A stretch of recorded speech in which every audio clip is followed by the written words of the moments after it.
Hello and welcome to the Connected Community Podcast. Today, my guest is Jill McClennen, who is a certified death doula and end-of-life coach, and she has her own podcast called Seeing Death Clearly. Today, Jill and I talk about the importance of having these conversations with our loved ones and our family members about their wants, desires, wishes, and needs. It's really important because when something does happen, because things do happen in life, that we're prepared and we know what to do and we know the next steps to take. In my own life, my father is deceased, and my mother, if something were to happen to her, I know exactly where to go. I know the combination to the safe. I know where her important papers are. She has filed those important papers with her doctors. She has the power of attorney and living will done. She's filed those papers with the financial institution, and she's even gone as far as pre-planning and paying for all of the funeral arrangements. Now, this might sound morbid to some, but I have to say this takes the burden off of me. So if something were to happen to my mom, I don't have to make those decisions. I know what her wants and wishes are. They are on paper.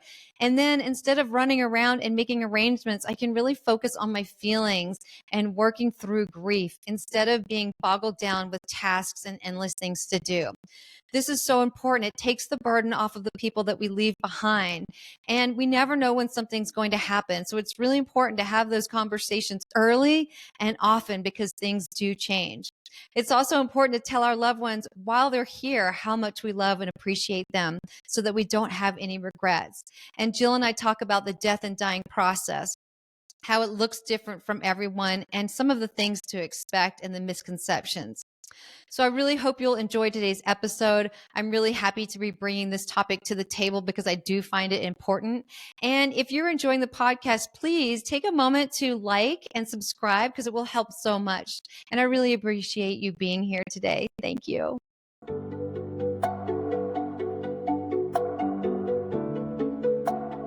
Hello, and welcome to the Connected Community Podcast, a place to explore possibility through mindfulness, movement, and self-discovery.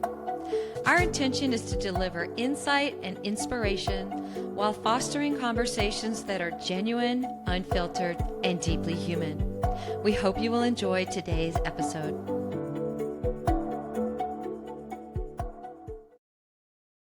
Hi, good morning, Jill. I'm so happy to have you today with me on the Connected Community Podcast. Thank you for having me. I'm really excited. I love to talk about death. So I'm excited when people give me the opportunity to share. Yes.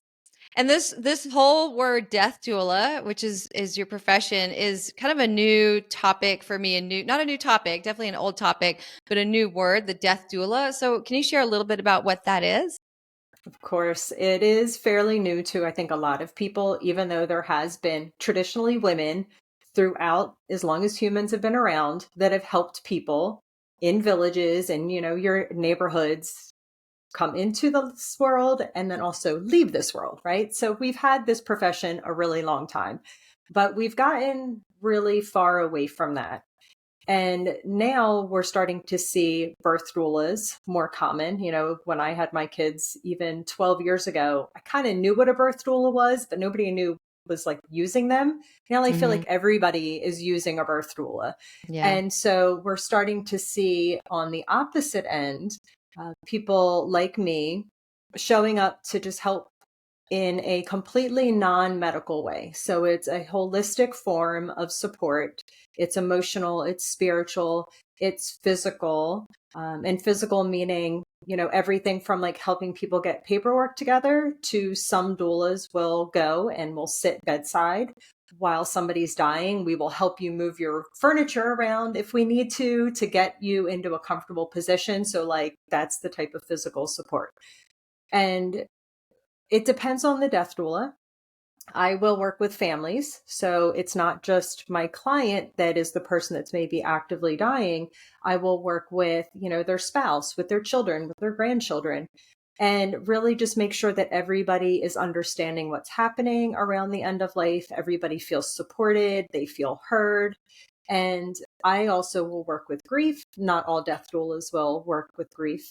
But I like to do kind of like before, during, and after death, just to kind of make something that most of us have avoided thinking about, talking about, and Mm-hmm. experiencing it up close. Like, even if you were to ask most people, we've all had somebody we love die, whether Mm-hmm. it's a grandparent, a parent, friends, but most of us weren't really up close for it because we just kind of either were sheltered from it because that's the way that our family did it, Mm-hmm. or we were just not really super involved in the situation because it was uncomfortable and it was difficult. And it doesn't have to be as uncomfortable and as difficult as it is for a lot of people if we could prepare ourselves. And so Mm-hmm. that's kind of what death doulas do. We work with clients around end of life, concerns all around, again, emotional, spiritual, and physical.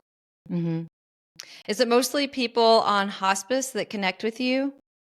No, actually, I would say most of the clients that I've had have not been on hospice. I actually have worked with more family members. I've Mm-hmm. worked with people who are caregiving somebody that's dying, or even if they're not caregiving, they're, a grandchild or a child of somebody that's dying or somebody that's already died. And I kind of work with the grief, the anticipatory grief, just even Mm-hmm. knowing somebody you love is going to die. And most of my clients haven't actually been on hospice yet. And that's Okay. part of what death doulas can even do is help you figure out, when to call hospice, which hospice is right for you. Most of the time, wherever you live, there's going to be more than one option Mm-hmm. and they're all going to be a little bit different. So, we kind of can help. Somebody actually once said to me that it sounds like I'm a party planner. And I was like, well, I guess in some ways it is kind of like planning a party. We're there to just kind of help with all those, little logistical pieces. But most of the time, you really should actually contact a doula. If you got diagnosed with a terminal illness, if somebody you love got diagnosed with an illness, even Mm-hmm. if they're going to pursue treatment, it's a good idea to contact a doula earlier. Most people also don't even get onto hospice until Mm-hmm. it's actually like really near the end, when Yeah. actually you should contact hospice earlier. There's a lot of services they provide that Right. you can use earlier. So definitely contact a doula. And honestly, even if, I'm 45, I'm reasonably healthy. And there's a lot of things that I needed to get in place, in case for some reason, if something were to happen to me, if something were to happen to my husband, I don't want to be in a position where, we Mm-hmm. have 2 kids. Like, I want to be able to take care of my needs and take care of my children's needs, not answer questions that I don't know the answer to because my husband and I never talked about it. And Yeah. so death doulas can help you get clear on what you want for the end of life, whenever that is, right? I hopefully will not die for another 40 Yes. years. But at least now my husband knows. We have it written down on paper. We have the conversation so that if something were to happen to me, he could take care of the children and, work with them and not, Mm-hmm. again, be answering questions that he's like, I don't even know what she wanted because we've never talked about it. So Mm-hmm. contacting a doula at any point, honestly, is not a bad idea, just to get Mm-hmm. clear on what you want. Yeah, and I'm a big believer that everyone, especially once they have kids, should have a living will, advanced directives, and have those conversations. I know my husband and I have had those conversations, and what would happen if something happened to both of us? What would happen to our kid? And making plans for that and putting that in writing. And also, you know, if the A, B, and C are going on, this is what I want you to do. This is what I'm comfortable with. So we're both really clear, going even down to burial arrangements and things like that.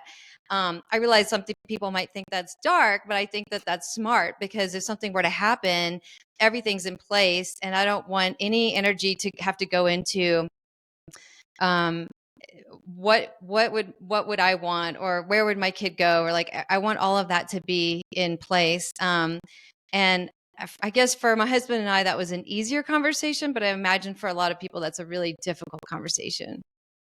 It could definitely be a difficult conversation. And there is this idea that the conversation is dark or it's morbid or it's scary. And I like to say to people, first off, ask yourself why. Why do you think that it's scary? Why do you think that it's morbid? Why do you think that it's dark? Mm-hmm. Because it's a reality, right? We're Mm-hmm. all going to die. It's not like I'm saying I want it to happen. By getting these things in place, I'm not saying, well, I hope my husband dies tomorrow. Like, no, that absolutely is not at all Mm-hmm. what that means. And the reason that it feels so dark and morbid and scary is because we've avoided it for Mm-hmm. so long. And then also think about the fact that we're really not afraid of dark and morbid and scary. Look how many podcasts there are out there about true crime, right? Like Halloween. Dexter. Exactly. So we're really not afraid of morbid and dark. Mm-hmm. But yet, for some reason, when it comes to this conversation that's so important, we get really anxious. And it's like a lot of things in life. Thinking about it is sometimes actually scarier than doing it. Mm-hmm. And once you start the conversation, it's really not going to be as scary as you think it is. And it still might be Mm-hmm. emotional. Yes. Like there's going to be emotions that are going to come up, but it's important in life that we feel our emotions, right? We can't hide from emotions. And these things are going to come up anyway. Mm-hmm. Wouldn't you rather talk about it and think about it and work through it now than wait until you have to make a decision and it's under extreme duress because Mm-hmm. you haven't thought about it, you haven't talked about it? You're still going to have to deal with some sad emotions.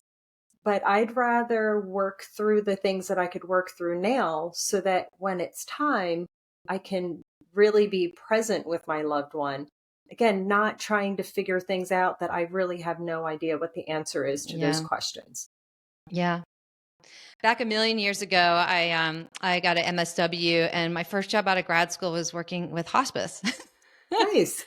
So I'm 23 years old, super young, going into all these homes, and I was having these conversations with people. It was actually an incredible job, and my job was to get that living will and power of attorney together and help them organize the funeral arrangements. And I got so involved with some people that I would go with them to the funeral home. We'd pick out the caskets. We would do all of that. And I have to say, it was incredibly time consuming, and incredibly emotional. But when people were able to do that months and months ahead of time, first of all, it kind of prepared them for what was inevitably going to happen because these people were on hospice. But it also, when they were in that situation, when the death did come, they didn't have to deal with this because it's super stressful, and funeral homes can take advantage of people in those vulnerable moments. And so to go in when you're able to think clearly and make those decisions, I think is so important, and helpful for people if they're ready to do that, ahead of time. Yes, it can be very time consuming. When I do my end of life care plan with a client, it takes about 3 hours of conversation just to do this one plan, right? It's a piece of paper, well, multiple pieces of paper. And I want to take that amount of time. I want people to slowly think about these things, to have the conversation. And, some of the conversation will be, where do you want to be? Would you want to be at home? Would you want to have a hospital bed in your house? Would you prefer to Mm-hmm. be in the hospital or in an assisted living? And so we'll talk about that. And then we'll talk about what their favorite sport was when they were a child, because I want to make it not overwhelming. We talk about some of the harder things, and then we Mm-hmm. talk about life and things that they've enjoyed in their life.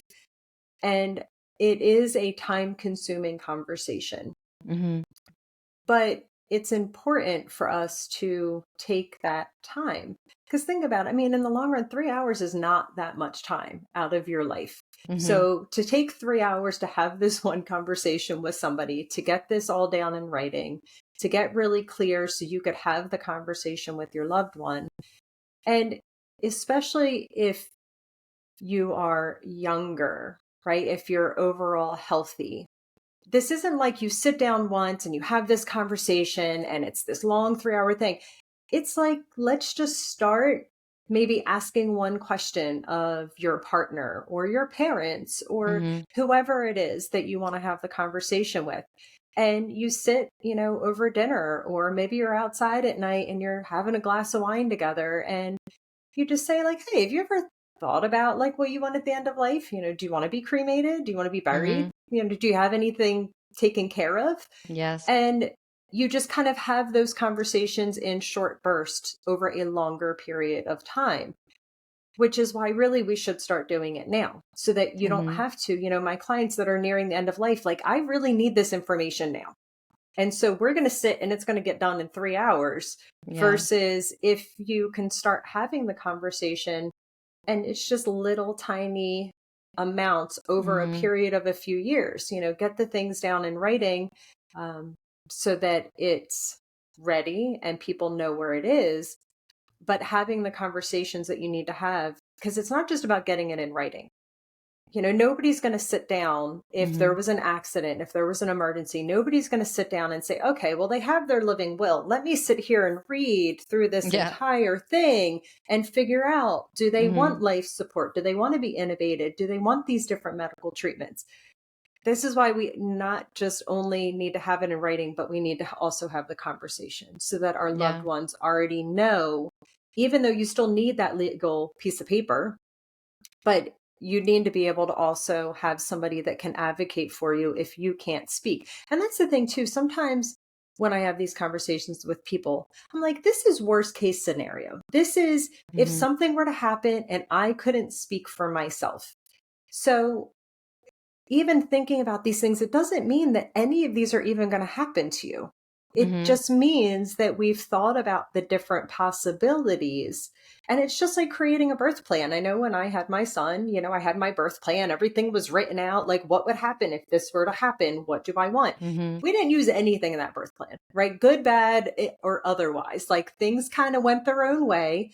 But at least my husband knew that if the doctor were to say, does she want to get a C-section? He knew that I didn't really want one unless it was medically like absolutely Mhm. necessary. We never Yeah. even got to that point, but he Right. knew it. It was written down. I felt better going into the situation that he knew what I wanted, because yes, there was points during the labor and the birth when I couldn't easily Mhm. communicate. I was Mhm. exhausted. Yeah. And so it was good to have him there to advocate for me, and he knew what I wanted. So we need to also have the conversation. Mhm.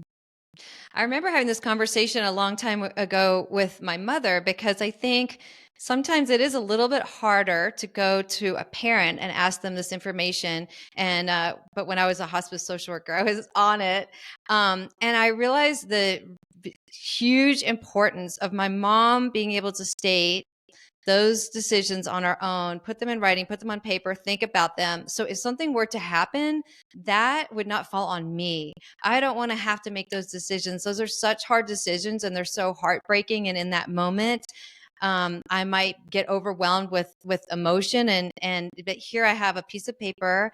She's explained exactly what she wants and doesn't want, and it takes that burden off of me. And so I think that that's a really important reason why everyone should have a living will, especially when they have kids, to take that burden off of the family, so that the family doesn't have to make those decisions, and that person in a place where they're able to make those decisions and they're coherent are able to make them for us.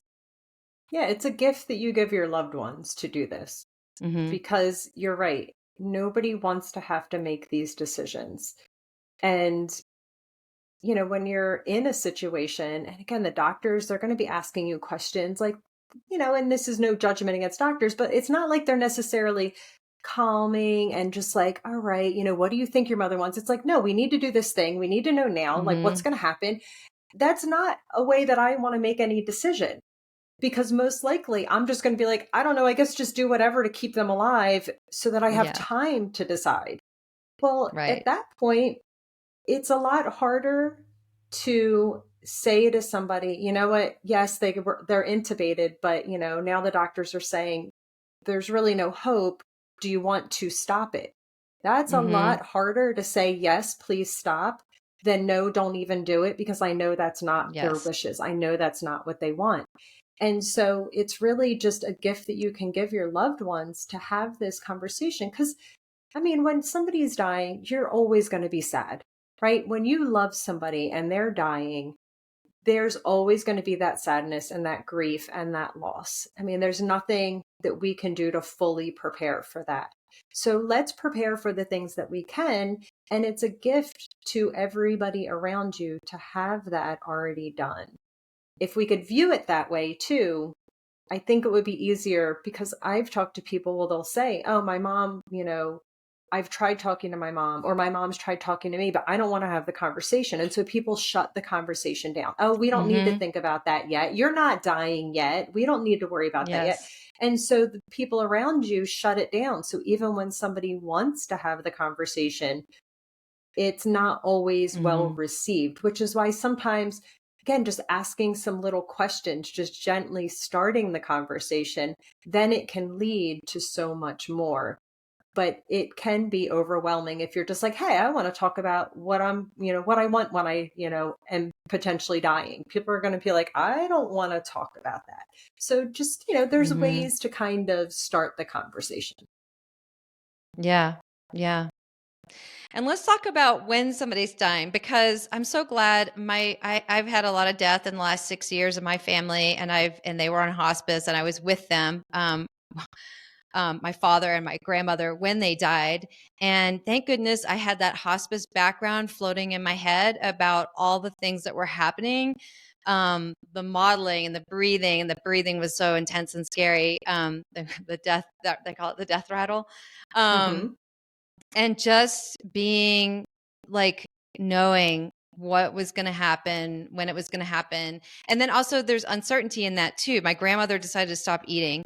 And she was 100 pounds, and everyone thought it was going to happen quickly for her. And that was her wish. And she was very clear on that. She was very lucid. And she wanted quality over quantity. But it took her a month. The doctors were floored. Everyone was floored. It took a month. She didn't eat a thing. And so there's and then there's that waiting kind of, and a little bit of that guilt where you're like, oh, I want it to end. It's unbearable for me. It's hard to watch them. And it wasn't ending. And so let's talk a little bit about those stages and how people can be aware of them and work through them. Yes, because it is a time in life when there is so much misconception about what it's going to be like. We see these things on TV or we see them in movies, and it's really not the reality of what it looks like. And it's like 10 minutes, 5 minutes on TV. Yeah, exactly. Then they're just so peaceful and the eyes just close. And you're right. There is noises, there is smells, there's I want to say like weirder things, but like there was some weird stuff the first time when I was with my grandmother, when she was again talking to people that weren't in the room, and she didn't know who I was. She thought I was somebody else. And then at one point she thought I was trying to kill her. And I was so overwhelmed because I just thought grandma's going to sleep, because that's what I saw in movies. And that wasn't the reality. And so it's important, like anything else in life, to really educate yourself around the realities of what it's going to be. And hospice was a great resource for that for me. But that's not really their job, even though they will do it a little bit. And somebody, like you, if you're a hospice social worker, they will come in and they'll answer questions for the family, but that's still not their main job. And so it was important for me to learn about what that was really going to look like. And again, not everybody has the same, experiences around the end of life. Some people will be completely lucid, completely themselves right up until the end. They might never get the death rattle. My grandmother never had a death rattle. And actually, the first time I'd ever heard of that was from her, because even as she knew she was dying, she said, oh, you'll know it when I get the death rattle. And I was like, what the heck is that? And I'm like, what is she talking about? Yeah. And then I was mine like, didn't either, actually. My father did, but my grandmother didn't. You're right. Yep. Yeah. So everybody's going to be a little bit different. But that's why it is important to have support around you, because that is part of what I do as a death doula, and that is part of what hospice does as well, is really just kind of to say, like, no, this is okay. This is normal. It's the body doing what it knows how to do. The body knows Mhm. how to shut down. The body knows how to die. But you're right. In some cases, some people will stop eating and drinking and they will go on longer than we expect. Even Mhm. sometimes when people will be completely unconscious, they'll go on longer than anybody expects. There's no exact timeline. Nobody can say to you, well, you know what? They're going to Mhm. die in the next 2 days or the next month or whatever it is.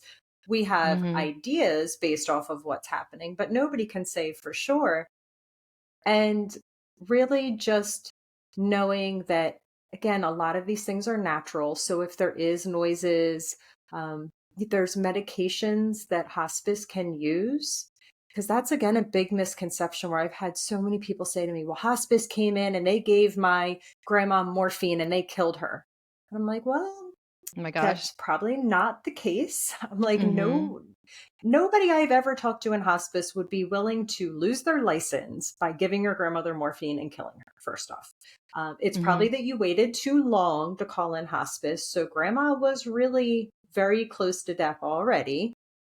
But Mhm. there is just so much fear around what hospice, medications will do. And Mhm. some of it is just to help with the breathing, to help people relax, to help people feel less Mhm. in pain. And it's not the death that's actually giving them the pain. It's whatever it is that they're dying from. Most people nowadays, we don't die completely naturally. It's not like we just die of old age. We're going to die of heart Yeah. disease. We're going to die of cancer. We're going to die of things that can lead to people being in pain at the end of life. But it's not the death itself, it's the disease that's Mhm. causing them pain. So let's give them medications. Let's give them things that will help Mhm. to keep them more comfortable so that dying is less Mhm. painful. But there's so much fear Mhm. around, hospice coming in and giving things, but we can do things that will help with some of those symptoms that are just a little bit scarier because, again, most of us have never seen it in person and it's really not like it is in the movies. But there's Mhm. no reason to stay away from somebody that you love that's dying. I've tried to encourage families. I volunteer at a hospital because as of now, I haven't really found any hospitals that will hire a death doula. So I volunteer as a death doula Mhm. and I'll go into rooms with somebody that's actively dying and the family's just so uncomfortable. They don't want to even get near their person. They're afraid to touch them. I'm like, "No, like let's sit. You can hold their hand. Mhm. You can touch their forehead, you can talk to them. You can read to them. Just let them know that you're here. You're not going to hurt them by, going up and holding their hand. But that's again that fear Mhm. of like, I don't know what's happening. They don't look like they always have, because that's the thing. The body will Yes. start to look differently as it's Mhm. dying. But again, it's a natural process. The body knows what to do. We just want to control everything as humans. And so it makes us feel like we're Mhm. kind of losing control. But in the long run, the body's going to do what it needs to do to end its life. Mhm. Yeah. I mean, when you talk about the morphine, and I realize morphine is definitely a valuable drug to keep people comfortable. When we were on hospice, hospice told us somebody's going to give your grandmother her last dose. Um, and explained that that wasn't killing her, but it was giving her the last dose. That was me. I ended up giving her the last dose. And that's a pretty intense thing to sit with, where you give somebody the morphine and that's like the Mhm. final release for them. My dad died 3 years later, same thing. My husband was there. I was like, I can't do the morphine. I can't do the morphine because there is if you are doing morphine, there is going to be somebody that gives that last dose. Um, Mhm. and it's not that it kills them, but it gets them out of pain, and there's there's somebody that's going to give that last dose. I don't know. Yeah, actually, I And just like being that okay with that. wording. Yeah, having somebody Yeah. say that to, again, kind of educate a family that somebody's going to be the one to give the last dose. It Yes. doesn't mean that that's what kills them. It's just that Yes. it may be the hospice nurse, I was giving my grandmother morphine out of the little, Yeah. dropper. And, Mm-hmm. I wasn't the last one to give it to her, but Mm-hmm. somebody has to be the last one because the Yeah. body will eventually die. And yeah, I like that wording actually. Yeah. I mean, the interesting thing I found in hospice was that I would always encourage the families to say, thank you, I'm sorry, I love you, goodbye. So you're Hmm. thanking them for all of the things that they did and how they fulfilled your life, right? And having that sharing and that closure. Thank you, I love you. I'm sorry. So I'm sorry is a great way to release that guilt of anything that you've been holding on that you're sorry. And then, thank you. I'm sorry. I love you. Goodbye. And that goodbye, that permission to let go is so important and so profound. And I've seen so many patients waiting and waiting and waiting, thinking that they're, um, holding on for their family members. And once their family members give them permission, that's what allows them to let go. Or they're waiting, and then that person gets on a plane and then they arrive and they're there and then they let go. Also, the family that doesn't want the family there, where the person is surrounded by family, and the one time in 4 days they all go and they grab something to eat at the cafeteria and they come back and that person's let go and they wanted to be alone. And so um, there is an importance in having that conversation and those closures, both for that person and for yourself. And I feel like if we can have those conversations, thank you, I love you, I'm sorry, goodbye. If we can have those conversations with our family, then it creates so much more healing for the people that are left behind. I think we should have those conversations anyway. That's one of the I biggest things that I know. learned, Yeah. right? With becoming a death doula, I was like, wow, like this really could happen at any point. I Mm-hmm. don't want it to happen soon, but it could happen at any point. And so why am I going to wait until somebody is, sometimes literally on their deathbed to say I'm sorry or to tell them how much I love them and how much I appreciated them? Why am I holding on to this, anger and this, guilt and this shame and all of these things? Why don't I just do this now? And Mm-hmm. it really has allowed me to live my life so, I don't want to say better, but I really do feel like I live life more present. I enjoy life Mm-hmm. more. I'm more patient with my children and my husband. It changed the way that I lived my life. And so now I can feel comfortable that if, the superstitious part of me is like, my husband just left, he's on an airplane to like fly to Chicago. There's part of me that's like, God forbid if anything were to happen to him, Mm-hmm. I wouldn't ever have to think, oh my gosh, I wish I would have said I'm sorry. I wish I would have told him how much I appreciate how much he does. I wish I would have said I love you, because there was definitely times in the past when life is busy. We're running around, we're frustrated with each other because we're humans and we get frustrated with other humans. It's just how it goes. Mm-hmm. And so maybe if he was leaving on a trip, I would have just been a little bit more like, all right, yeah, I'll see you when you get back. Where now I really make sure that I take that time. I love you. I hope you have a great trip. Give him a kiss goodbye.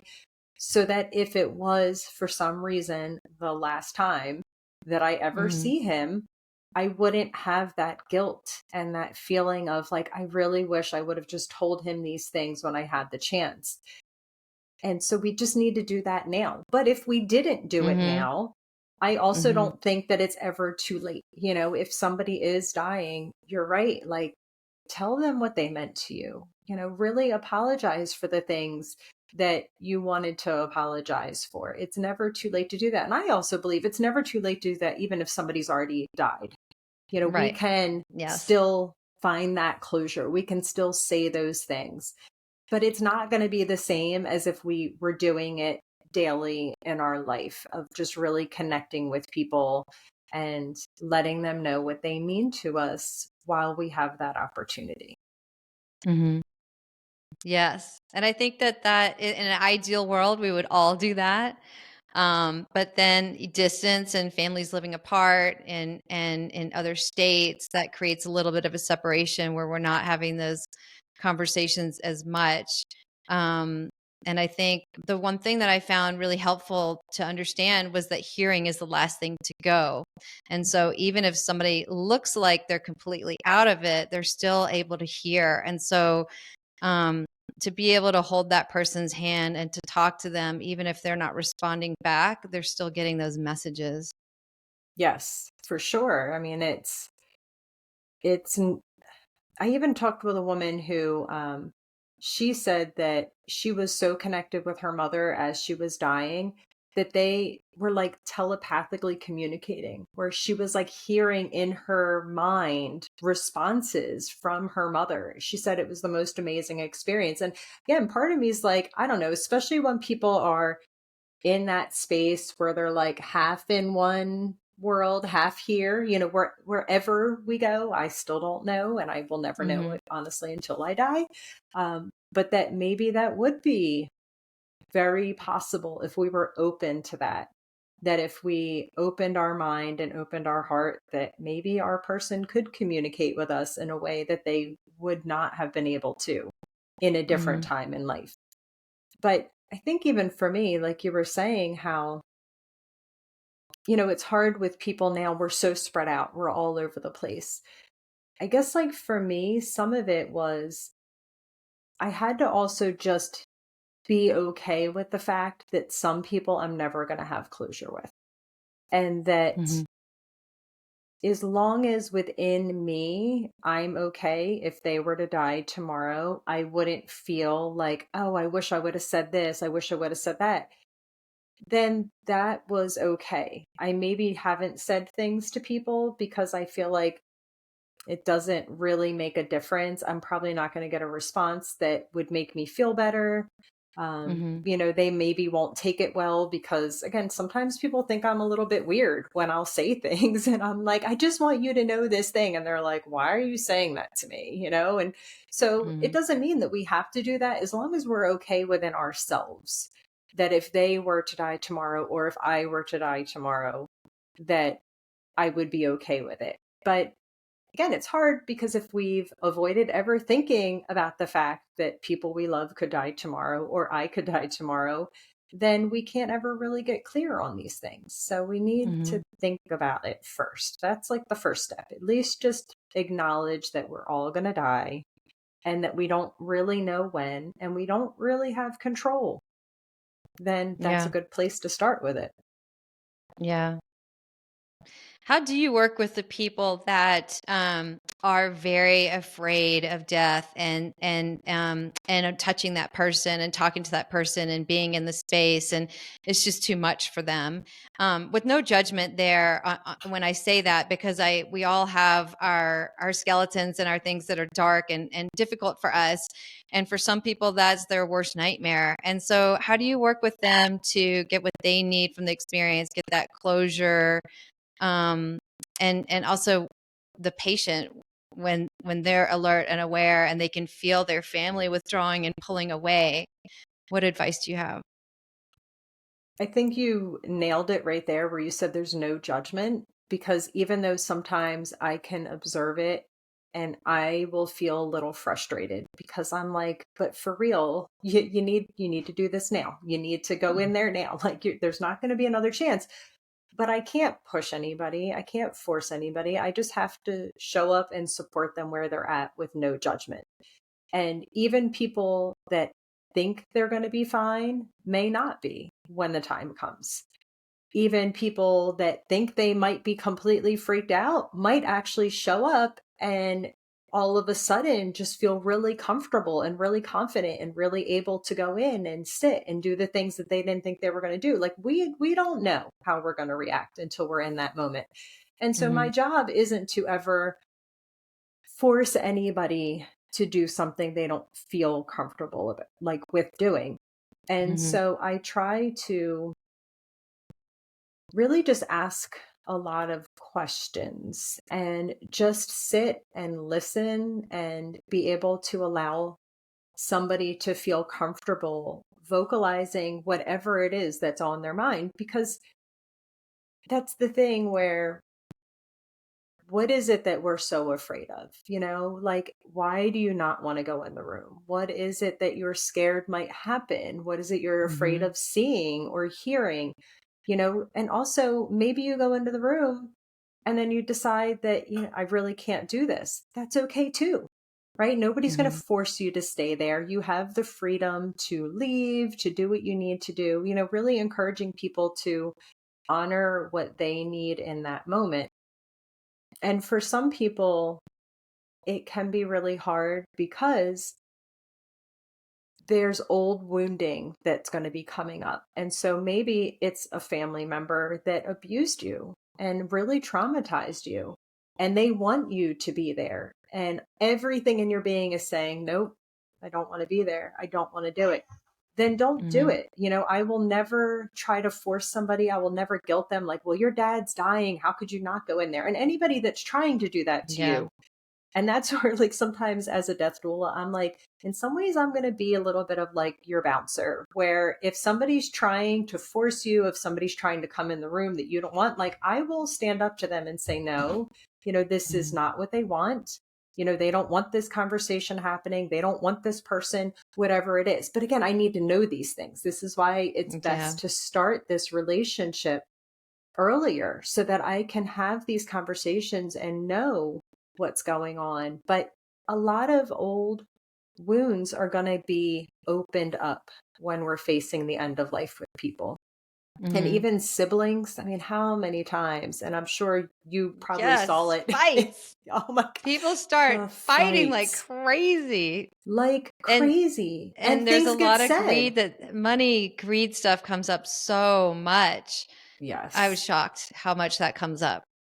I was honestly shocked as well. And I kind of saw it happen in my own family, which was really, I think about it and I'm like, my grandmother would be heartbroken, honestly, Mhm. if she knew what happened after she died. She would be heartbroken. And, and I try to not have the judgment and the anger towards anybody. Like, because again, we're all human.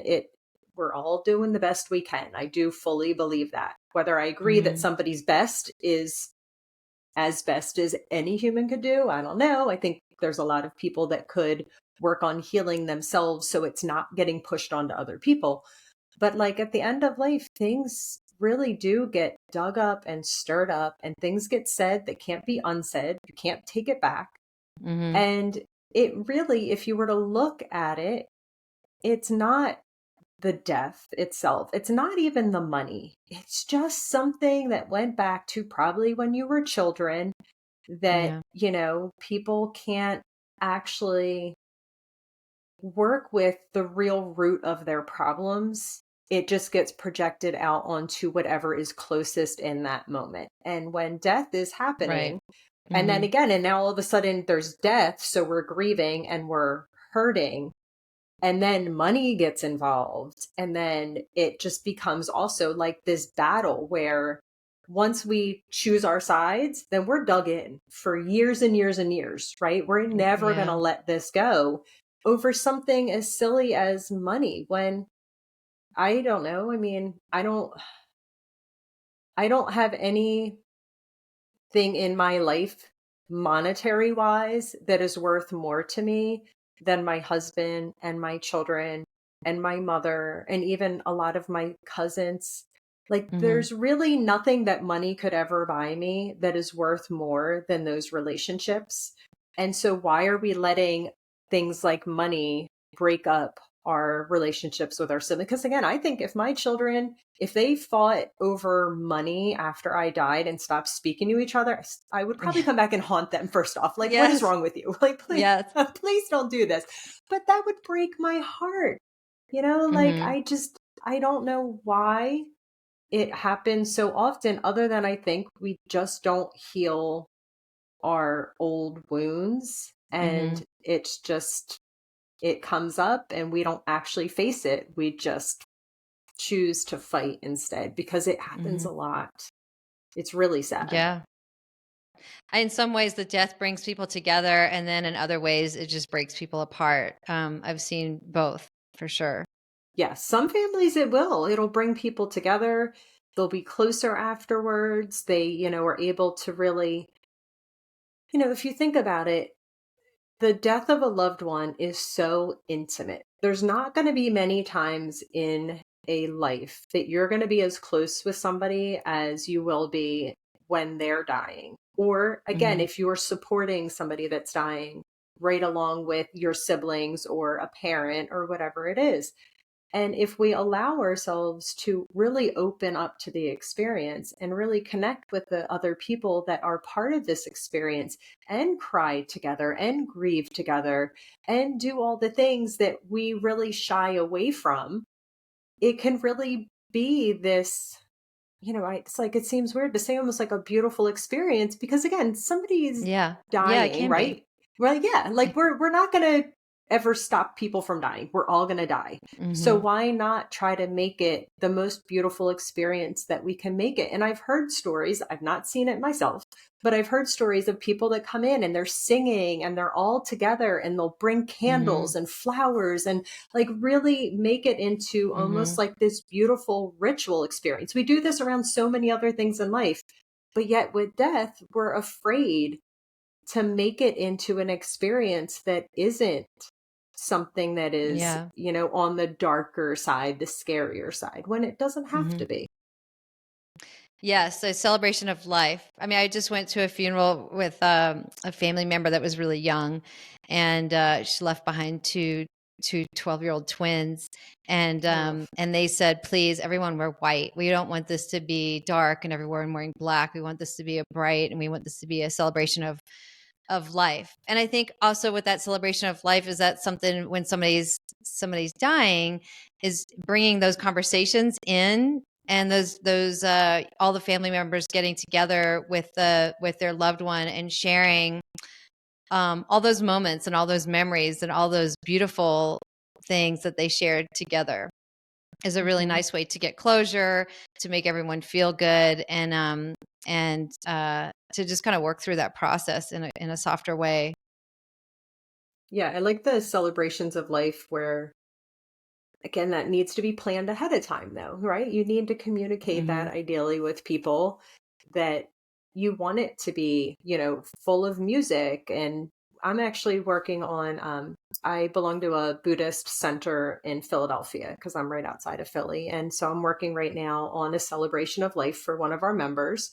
And he planned the whole Hmm. thing out. And so I'm in charge of the food because that's my background is food service. Yeah. And so I'm going to buy all of his favorite beers and his favorite wine and all of these cheeses. And I'm going to get really nice desserts. And we're just going to set it up in a way. He was like, I want people to feel like you're coming to a party and that there's going to be music. So Yeah. there's a musician that's going to be there that's going to be playing Yep. music. But we wouldn't have known that if he didn't tell us that. And then we were the Ahead of ones that time. communicated to the family. Like he worked with some of the members of, we call it a sangha, right? That's basically just like the group of us. Hmm. So he worked with some of the members of the sangha to like plan it all out.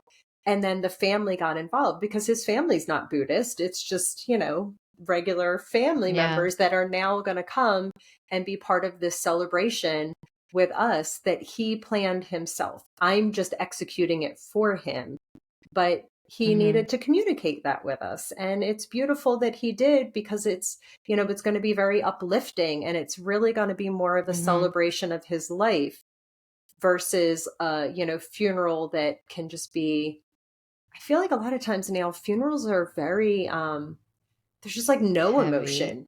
Yeah, they're Yeah. very heavy. You don't even really see people crying anymore. It's like people are just very like we go through the motions, we walk through the Hmm. lines, we see the family, maybe a little bit of the family's crying, but for the most part there's not like a lot of emotion. They're just Yeah. this weird thing that we do. And I think that having some type of ceremony when a life ends is important. I think we Yeah. need that as humans for closure. But I don't find Yeah. that most funerals are providing that for people anymore. It's just another thing that we do versus a space to really come in and express our love and our gratitude and our sadness and our grief over a Hmm. life that is no longer here But being able to do that with our community and feel that support and feel that love, we don't really have that too much anymore, which is Mhm. unfortunate. And probably if all of our loved ones were to pass away and have a wish for us, it wouldn't be for us to sit around and be mourning them. It would be for us to find joy and celebration. Um, but it also makes me think of, I just heard this on a podcast, I think, um, and it struck home where we can't escape grief. We can't escape trauma.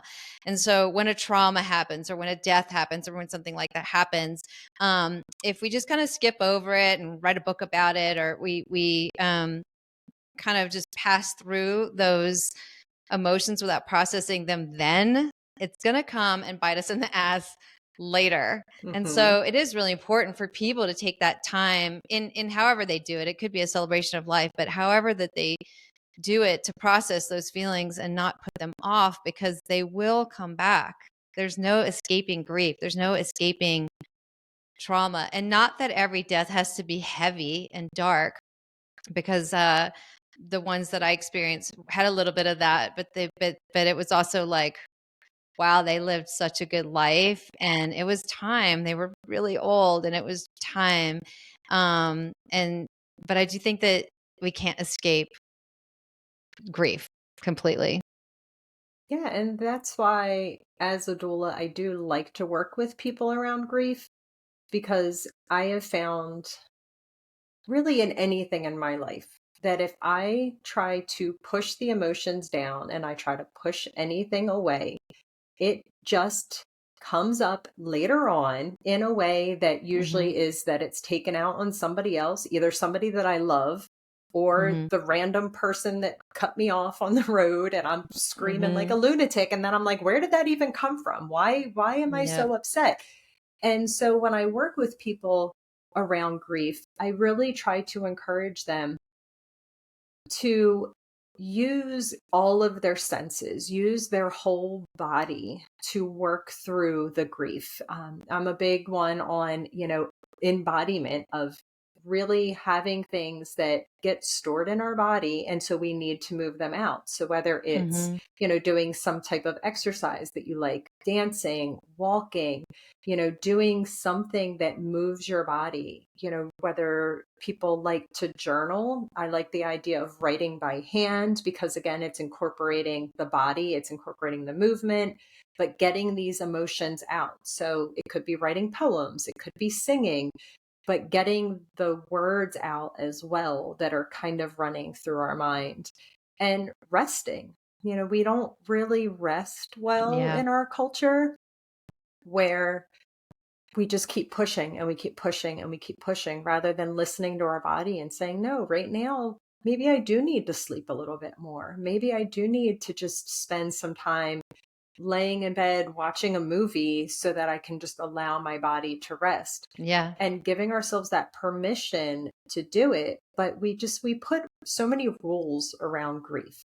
If it's a parent, you could grieve this long. If it's a spouse, you could grieve this long. If it's a child, you could grieve this long. Anything else, Mhm. really, you don't get any amount of time to really grieve. Our jobs don't allow it. The people around us, in a lot of cases, don't allow it. There's a little bit Mhm. of that, even if it's not openly said, there's that kind of like, well, why aren't you over this yet? It was a Yeah. month. It was a Yeah. year. And It it's was a 5 years. wave thing.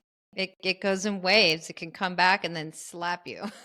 Yeah, especially if we're not honoring it every time that it comes up. I had actually talked with a woman a couple months ago that, she said one of her parents had died years ago. It was like 5 years ago or something. And she said that just recently she allowed herself to really just cry, like sob and wail Mhm. and cry and release it.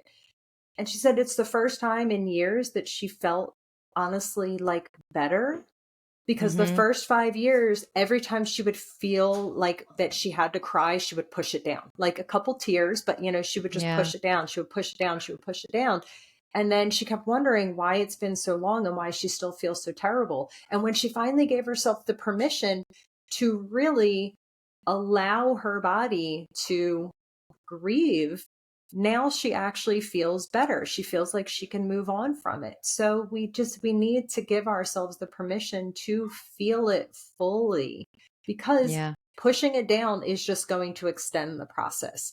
If we Yeah. honor it every moment that we can, and that's why even anticipatory grief, we try to put up this this real strong, no, I'm fine, I'm going to do what I need to do. And in some ways, when you're caring for somebody that is at the end of life, there is a lot to do. And so we can easily distract ourselves and by staying really busy and taking care of all this stuff and not actually admitting to ourselves that we're starting to grieve already because we know this person's going to die. And if we can Yeah. just give ourselves that space. I mean, I actually even wrote a caregiver journal that I have for people to just be able to, at the end of the day, when you're caregiving somebody, at the end of the day, check in on how you feel about different things. It has, journaling prompts, because I'm the type of Mm-hmm. person where sometimes I'll be like, I know I need to journal. And I sit down and I stare at the paper and I'm Yeah. like, all right, now what? So journaling prompts can kind of help me at least get started on getting some of these things out. But if we Yeah. can just allow ourselves to feel the grief throughout the entire process, it actually will help us move through it a little bit quicker than just shoving it down, which is like putting that Band-Aid on, and only lasts for so long. Eventually, Yeah. it's going to have to come out. Yeah. Yeah. Beautiful point. Yeah. Well, thank you so much, Jill, for this conversation. Do you have any last words of wisdom that you want to share with us? Really, it's don't be afraid to think about these things. Don't be afraid to have these conversations.